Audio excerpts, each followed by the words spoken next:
Hay una filosofía argentina, un pensamiento riguroso acerca del lugar del hombre en la sociedad. Obras literarias como El Facundo, El Martín Fierro, El Matadero. Texto axial, fundamental, el plan revolucionario de operaciones de Mariano Moreno, Los muertos en Plaza de Mayo. El primer centenario se festeja bajo estado de sitio. Las cartas a Lavalle deciden el fusilamiento de Dorrego. No hay verdad que se resista frente a 2 pesos, moneda nacional.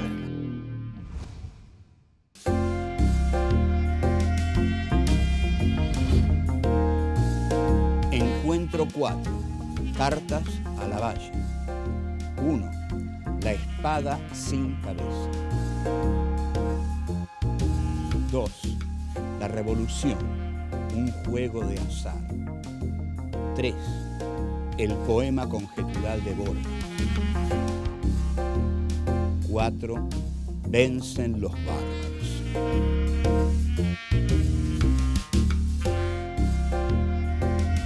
Manuel Dorrego asume como gobernador de Buenos Aires en agosto de 1827. El Partido Unitario rechaza sus políticas de integración con el interior y en diciembre de 1828 el general Lavalle lo derroca. Dorrego es derrotado en Navarro e intenta huir, pero es entregado a los hombres de Lavalle por 2 de sus oficiales. El 13 de diciembre, Manuel Dorrego es fusilado. En 1829, Juan Manuel de Rosas asume su primer gobierno presentándose como el vengador de Dorrego, y Lavalle se erige como el enemigo del régimen rosista. En 1840, Lavalle lanza una ofensiva militar que Rosas aprovecha para intensificar la actividad de la mazorca. Son los llamados días del terror rosista. Lavalle se acerca a Buenos Aires, pero no avanza. Se retira hacia el norte y llega a Jujuy el 8 de octubre de 1840. Muere a las 6 de la mañana del día siguiente en un confuso episodio a mano de una partida de federales.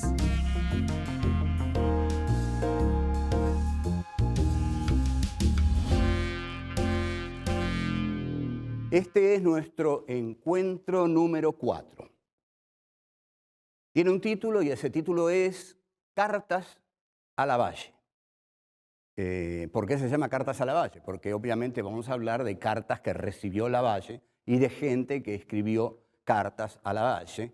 Lo notable, lo histórico, es que estas cartas determinaron el fusilamiento de Manuel Dorrego. O sea que no fueron cartas inocentes, sino que fueron cartas escritas para que Lavalle fusilara a Dorrego. De ahí que Juan Cruz Varela le escribiera en una de esas cartas una frase memorable: cartas como estas se rompen.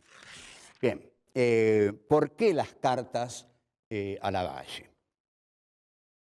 Lavalle es el general que hace lo que no hace San Martín. Seguramente todos ustedes recuerdan una frase famosa de San Martín: jamás desenvainaré mi espada en luchas fratricidas. Es decir, que San Martín hizo la guerra contra los españoles y nunca intervino con el ejército libertador en las luchas intestinas entre federales y unitarios. Lavalle vuelve con las tropas del ejército libertador de la guerra con el Brasil y da el primer golpe de Estado de la historia argentina. Porque esa especie de historia oficial que se desarrolló, sobre todo a partir del gobierno de Alfonsín, que, digamos, los golpes de Estado empezaban con Uriburu derrocando a Irigoyen, no es así, no todo es como se dice. El primer golpe de Estado en la Argentina lo da el general Juan Lavalle contra el legítimo gobernador de la provincia de Buenos Aires, que era el coronel Manuel Dorrego. Dorrego era un hombre con simpatías por el federalismo y Lavalle es un hombre conquistado por los unitarios. Lavalle, entonces, pone el ejército libertador, atención a esto, pone el ejército libertador como policía interna. Es decir, Lavalle hace el pasaje de lo que hoy llamaríamos defensa nacional, que es lo que debe hacer el ejército, es decir, defender a la nación de los enemigos externos. Lavalle pone al ejército a hacer el trabajo de la seguridad nacional, es decir, pone el ejército tal como lo puso en la década del 60 la revolución de Onganía, la revolución argentina. Es decir, el ejército que sigue la doctrina de la seguridad nacional tal como lo hizo Videla. En estos momentos se discute mucho o se acepta, afortunadamente se acepta en el ejército argentino que el ejército está para la defensa nacional. Es decir, que si un enemigo externo agrede a la Argentina, el ejército argentino va a salir a enfrentarlo. Pero si el conflicto es interno, el ejército argentino no tiene que intervenir, porque esa sería la teoría de la seguridad nacional. La otra es la de la defensa nacional, que es la que actualmente desarrolla el ejército argentino para bien de todos nosotros, porque si no, volverían los golpes de Estado. Bueno, Lavalle realiza su golpe y derrota a Dorrego en la batalla de Navarro. A Dorrego lo traicionan dos militares, Hacha y Escribano, y se lo entregan a Lavalle, y Lavalle decide si lo va a fusilar o no. Ahí es donde Lavalle, a quien llaman el cóndor ciego y a quien califican de espada sin cabeza, comienza a recibir cartas de determinados dirigentes unitarios, prominentes dirigentes unitarios. Una de esas citas es la que voy a leer cuidadosamente ahora. Pertenece a Salvador María del Carril y la carta de Salvador María del Carril es conceptualmente poderosa y dice así: General, yo tenía y mantengo una fuerte sospecha de que la espada es un instrumento de persuasión muy enérgico y que la victoria es el título más legítimo del poder. Esta frase es excepcional. Esta frase hubiera fascinado a Michel Foucault, porque para Foucault la verdad es resultado del poder. No existe una verdad para Foucault. La verdad es el poder de imponer la verdad. Por eso se lucha tanto por los medios de comunicación, porque si yo tengo 50 medios de comunicación en un país, tengo el poder de imponer la verdad, que es hacerles creer a todos lo que yo creo. Entonces, cuando Salvador María del Carril dice que la victoria es lo que da consistencia al poder, lo que está diciendo es que el poder es el que impone la verdad. Y la verdad que le va a proponer a Lavalle es fusilar a Dorrego.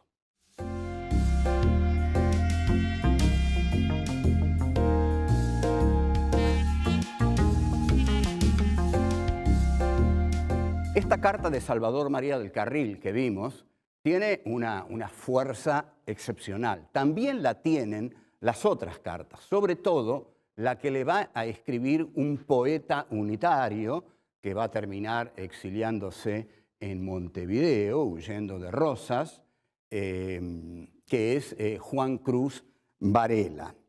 Entonces, lo que le escribe Juan Cruz Varela, lo que Juan Cruz Varela le pide a Lavalle es que la sangre que se derramó en la batalla de Navarro tiene que ser vengada. O sea, lo que está pidiendo es una venganza por la sangre derramada. Nosotros podríamos hacer una historia de la Argentina siguiendo esta dialéctica, digamos así, de la sangre derramada. Se derrama la sangre y se pide derramar sangre para vengar la que se derramó.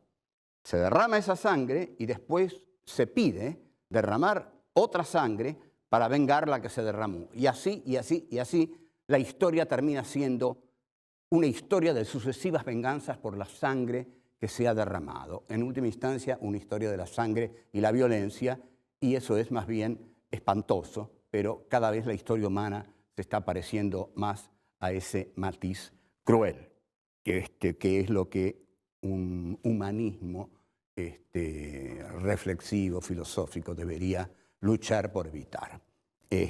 Ahora bien, lo que hace Juan Cruz Varela, él se da cuenta que eso no le conviene que se sepa. Mucha gente se da cuenta que hace cosas que no convienen que se sepan. Entonces Juan Cruz Varela, después de recomendarle a Lavalle que hay que vengar la sangre que se derramó en Navarro, es decir, usted, general Lavalle, derrame más sangre para vengar la que se derramó en Navarro, le dice, recuerde, cartas como estas se rompen, porque no quiere que esa carta trascienda. Lo notable es que estas cartas trascendieron. Después voy a decir mi tesis acerca de por qué trascendieron estas cartas. La otra carta, vamos a volver al otro personaje, es Salvador María del Carril, que es el personaje del cual ya leímos una carta, y que tiene tal precisión conceptual que esta carta es, digamos, un texto fundamental para reflexionar acerca de las revoluciones en la historia. Voy a leer la cita. La cita dice así, es la carta de Salvador María del Carril al general Juan Lavalle, y le dice: prescindamos del corazón en este caso. Es decir, prescindir del corazón es prescindir de los sentimientos. Prescindir de los sentimientos es tener el corazón frío y dispuesto para hacer lo que sea necesario. Lo que sea necesario. Bien, sigue la carta de Salvador María del Carril. Así, considere usted la suerte de Dorrego. Mire usted que este país se fatiga 18 años hace en revoluciones sin que una sola haya producido un escarmiento. En esto, Salvador María del Carril olvida el fusilamiento de Santiago de Liniers a manos de la Junta de Buenos Aires. El fusilamiento de Santiago de Liniers es una obra, digamos, que lleva a cabo la primera Junta y que lo realiza Juan José Castelli, que recibe instrucciones de Moreno, y Moreno le dice, como todo hombre, digamos, que tiene todo bien puesto, no solo las ideas, que si usted no mata a Liniers, voy a ir yo y lo voy a matar personalmente. La revolución, tal como la piensa Moreno, que la piensa al estilo jacobino, al estilo sangriento, se liga también del modo en que la piensa Engels en un texto muy famoso que se llama De la autoridad, en el cual Engels dice: no hay nada más autoritario que una revolución. Vuelvo a Del Carril, que cerca del final de su carta escribe un texto asombroso, excepcional y cruel. Una revolución es un juego de azar en el que se gana hasta la vida de los vencidos. Esta frase, como ustedes podrán ver, justifica todos los fusilamientos posteriores a cualquier revolución. Digamos, la revolución que hace Lavalle contra Dorrego, para Salvador María del Carril justifica el fusilamiento de Dorrego. La revolución del 55 contra Perón justifica el fusilamiento del general Juan José Valle y muchas otras revoluciones en la historia justifican el fusilamiento de los oponentes a la revolución. Los revolucionarios siempre consideran que tienen el deber y el derecho de fusilar a aquellos que se oponen a la revolución. Esto lo llevó a cabo como nadie la Revolución Francesa, pero luego lo realizaron también otras revoluciones. Pero ya vamos a hablar de ese tema largamente.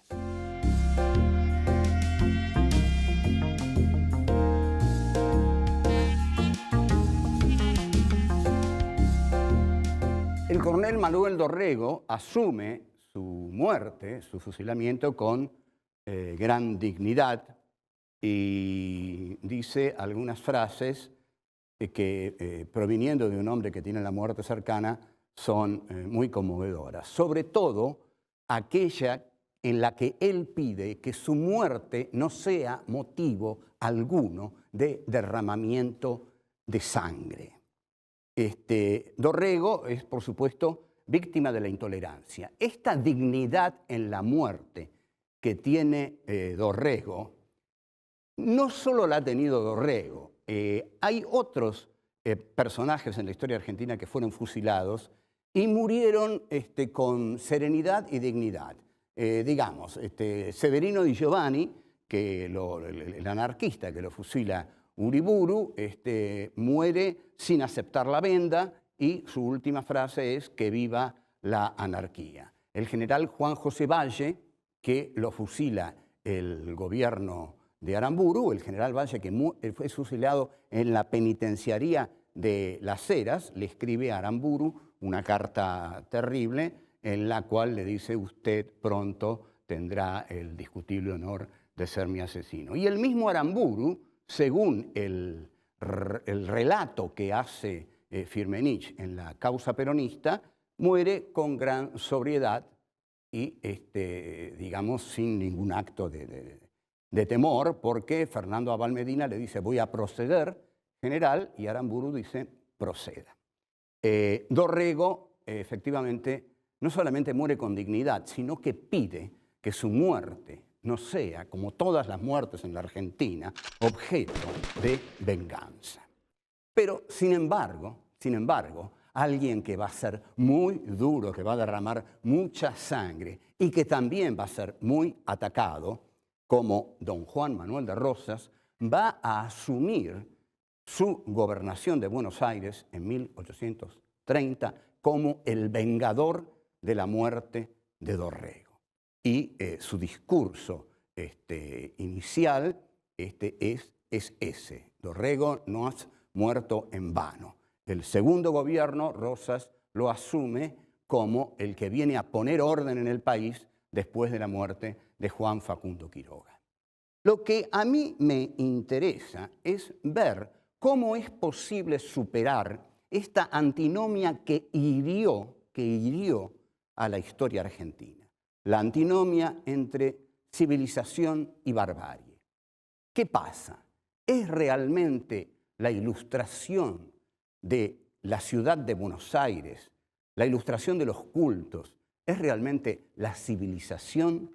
¿Son realmente los que no pertenecen a la cultura, los que pertenecen a la base, los que pertenecen al pueblo, los en última instancia iletrados o que no tienen una cultura elevada, son la barbarie? No puede este país integrarse. Hay un momento que un escritor argentino, Jorge Luis Borges, ustedes lo conocen porque estamos de Borges un poquito hasta acá, pero bueno, Borges escribió un gran poema. Lo notable del poema de Borges es que va mucho más allá en profundidad que las ideas políticas que tenía Borges, que eran pobrísimas. Las ideas políticas de Borges eran las de una señora gorda, digamos, no mucho más.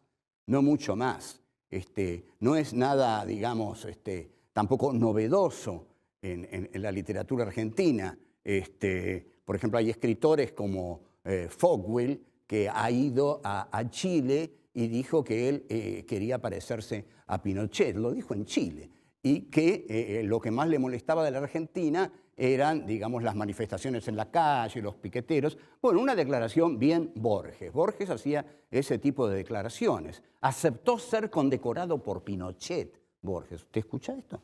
Borges aceptó ser condecorado por Pinochet y cuando fue condecorado dijo, me honra ser condecorado por el general Pinochet porque Chile tiene la forma de una espada. Sin embargo, Borges como poeta se trasciende a sí mismo. Es decir, cuando escribe un poema ya no es este tilingo oligárquico que larga parrafadas reaccionarias así gratuitamente. Porque el poema conjetural que Borges escribe en 1943, un mes después del golpe del 4 de junio de 1943, es decir, del golpe que lleva al peronismo al poder, el poema conjetural es uno de los textos más profundos de la historia argentina. Es uno de los textos que, con mayor hondura, intenta superar la antinomia civilización y barbarie. El esfuerzo de Borges está dado en este poema al asumir la figura de un letrado, a quien va a llamar un hombre de cánones y de latines, de un letrado que es muerto por la furia de la montonera del fraile Félix Aldao. Este poema conjetural lo vamos a analizar cuidadosamente de inmediato.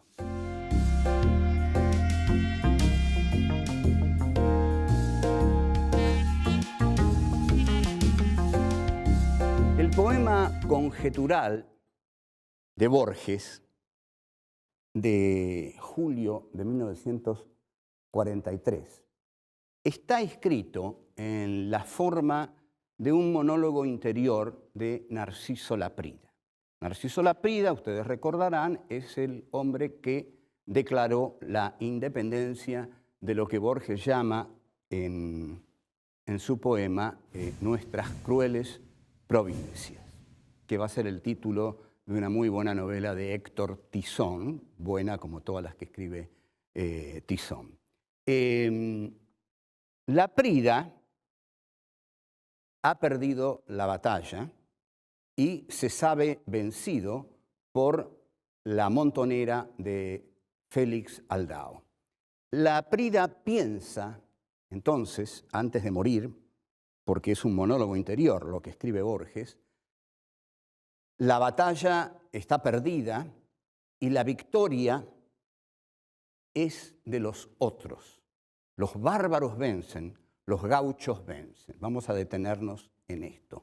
La victoria es de los otros, los bárbaros vencen. O sea que en el poema de Borges, Laprida lo primero que dice es que los bárbaros son los otros, tal como lo hemos venido analizando a lo largo del recorrido que venimos haciendo. Vencen los bárbaros, vencen los otros, vencen los gauchos. Los gauchos son los otros. ¿Qué pasa que en el siglo XIX no se puede integrar el gauchaje federal con la élite ilustrada de Buenos Aires? ¿Por qué hay una guerra civil a lo largo de todo el siglo XIX? Porque Laprida sigue reflexionando y dice, estoy huyendo por arrabales últimos, dice, hacia el sur. El sur es siempre en Borges el territorio de la barbarie. Finalmente, Laprida dice, yo, un hombre de cánones, de latines, un hombre culto, estoy por morir en medio de ciénagas. En medio de ciénagas, estoy por morir en medio del barro, en medio de la suciedad, asesinado por la barbarie. Y sin embargo, cuando Narciso de Laprida siente lo que él llama el íntimo puñal. Este es el mejor adjetivo para mí de toda la prosa de Borges. Borges, para mí, no se ha lucido siempre con sus adjetivos, en principio porque adjetiva demasiado. Pero el íntimo puñal, dice Laprida, ese íntimo puñal que penetra en su garganta es suyo, es suyo. Ese íntimo puñal le da su condición de sudamericano. Morir así, morir en campo abierto, morir en medio del estruendo de la batalla, morir a manos de la barbarie, hace de este civilizado un sudamericano, porque en esa muerte se conjugan civilización y barbarie, porque él ahí se da cuenta de que no es un europeo, que vive en este territorio que es Sudamérica, que es un territorio, digamos, de sonido y de furia, para usar la frase de Faulkner, ¿no? Es un territorio de estruendo, de sangre, de batallas, de contradicciones insolubles, pero sin embargo, cuando Laprida siente que ese cuchillo de la barbarie lo completa a él como sudamericano, porque él es a la vez un civilizado y un bárbaro, en ese momento la poética de Borges llega a su más alta expresión. Y ahí Laprida dice, yo encuentro aquí mi destino sudamericano. ¿Por qué? Porque un sudamericano no solamente es un hombre de letras, de cánones, de latines, es también un hombre que tiene que asumir la barbarie del territorio en el cual ha crecido.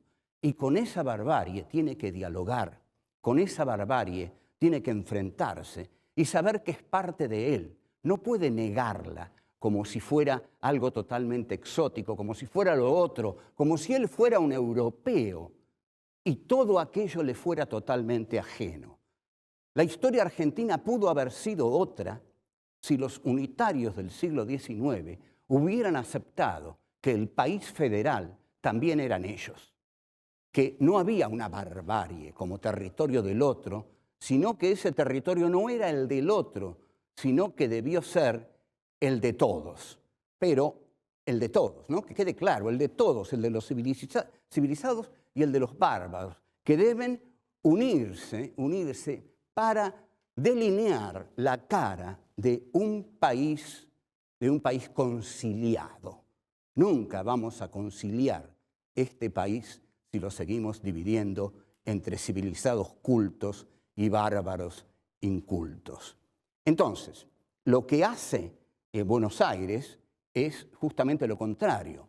Instaura el libre cambio, y el libre cambio lo que hace es traer las manufacturas europeas y considerar que Inglaterra es el taller del mundo y la Argentina es el granero del mundo. Al considerar que la Argentina es el granero del mundo e Inglaterra es el taller del mundo, Argentina se condena a no ser jamás un país industrial. Y al dejar que penetren las mercancías de Europa, arrasa con las industrias nacientes, artesanales del interior, que alguna vez pudieron haber dado un rostro fabril a nuestro país, que no lo tuvo nunca. Bueno, esto es todo y hasta luego.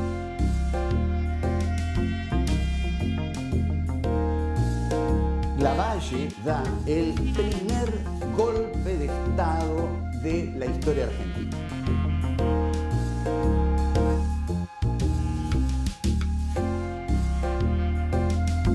La verdad es el poder de imponer la verdad.